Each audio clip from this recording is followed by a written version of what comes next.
our objective explanation of world news. This is CNN 10, and I'm Carl Azus. Always good to have you watching. We start off the week with a bit of a follow-up to a story we covered last week about possible herd immunity in Sweden. When there's no vaccine for a disease like coronavirus, herd immunity can occur when enough people have gotten it, recovered from it, and are then immune to it. A Swedish disease expert said there are signs of herd immunity appearing around the capital, Stockholm. But one of the challenges of the new coronavirus is that it's still mysterious. There's a lot that researchers don't know about it. And the World Health Organization, which is part of the United Nations, says just because people have recovered from COVID-19 does not mean they're immune to it. Some governments around the world are considering giving out immunity passports to people who've recovered from coronavirus.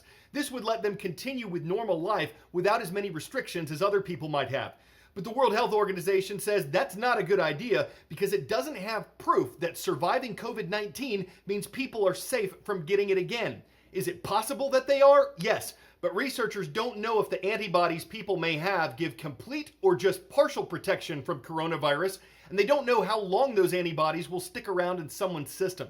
These are the reasons why many health officials are telling people to continue keeping their distance from others, even if they've had coronavirus and made a full recovery. We've talked about several countries' different responses to this pandemic. In Southeastern Asia, Vietnam has reported relatively few cases of coronavirus. Like China, Vietnam is a communist country whose government controls all of its media and limits the freedom of its people. But if its official numbers are accurate, Vietnam is seeing success in combating coronavirus.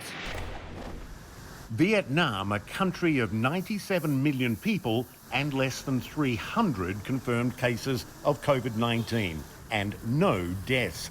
That's the official figure from the government, and that has caught the attention of experts and the international media. The World Health Organization attributes Vietnam's apparent success in beating back the virus to the communist state's ability to get the public to cooperate, including mass quarantines, lockdowns, mandatory social distancing, and aggressive contact tracing and testing. Vietnam's strategy in the fight against COVID-19 was remote and early prevention, even before the pandemic got complicated. The first 2 cases of the virus were detected in January. Authorities immediately suspended flights to Wuhan, then the ground zero of the pandemic, and closed the border with China to all but essential trade and travel. In addition, aggressive contact tracing began, relying on grassroots Communist Party networks in neighbourhoods. Here's how one Hanoi resident put it. We go to each and every alley, knocking on each and every door. We follow the guidance from our government that fighting the pandemic is like fighting our enemy. Easing the restrictions came after no new confirmed case was reported in about a week. But the authorities here insist the crisis is not over. In fact, a town in the province of Zhejiang, close to the Chinese border, was locked down earlier this month after 1 case of the virus was detected. Restrictions also remain on 2 villages near the capital, Hanoi, according to state media. Hanoi residents welcome the easing of restrictions, but this man reminding people not to let down their guard. The social distancing has been eased, but this outbreak is unpredictable. Therefore, we cannot anticipate anything. In the meantime, many here just happy that a semblance of normality is back. 10-second trivia. Neil Armstrong was the first man to walk on the moon. Who was the last? Eugene Cernan, Jack Swigert, Michael Collins, or Yuri Gagarin? In 1972, Gene Cernan left the last human footprint on the moon as part of the Apollo 17 mission.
northeastern part of South Korea, there's a county named Pyeongchang. You might remember hearing about it from the 2018 Winter Olympics there.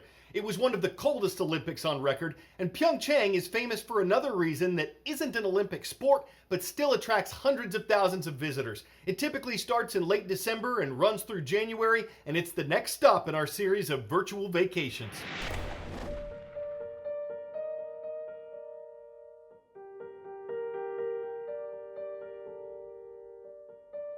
Pyeongchang in the winter is a place of snowy revelry and frigid landscapes. At an average elevation of 750 meters and temperatures dropping as low as -10 degrees, this is one of the coldest regions in all of South Korea. But that doesn't stop people from flocking to the frozen Udaechon stream and enjoying one of the country's most beloved wintertime activities, ice fishing. In preparation for the fishing bonanza, some 3,800 holes are drilled into an 80-acre stretch of the frozen river. Throughout the year, the cold and clear waters of Pyeongchang provide the ideal conditions for raising trout. Between December and February, those farm-raised trout are released through the holes drilled into the frozen river. This year, more than 40 centimeters thick. Then, anglers of all ages drop their colourful lures into the same holes. And wait.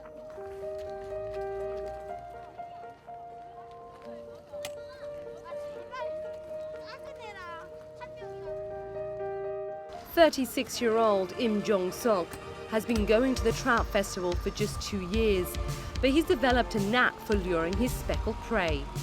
Less than a minute after casting his bait, Im feels a telltale tug on his rod.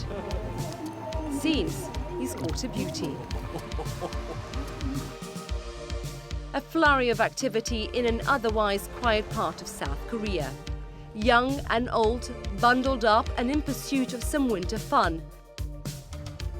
And perhaps some lunch too. Isa Suarez, CNN.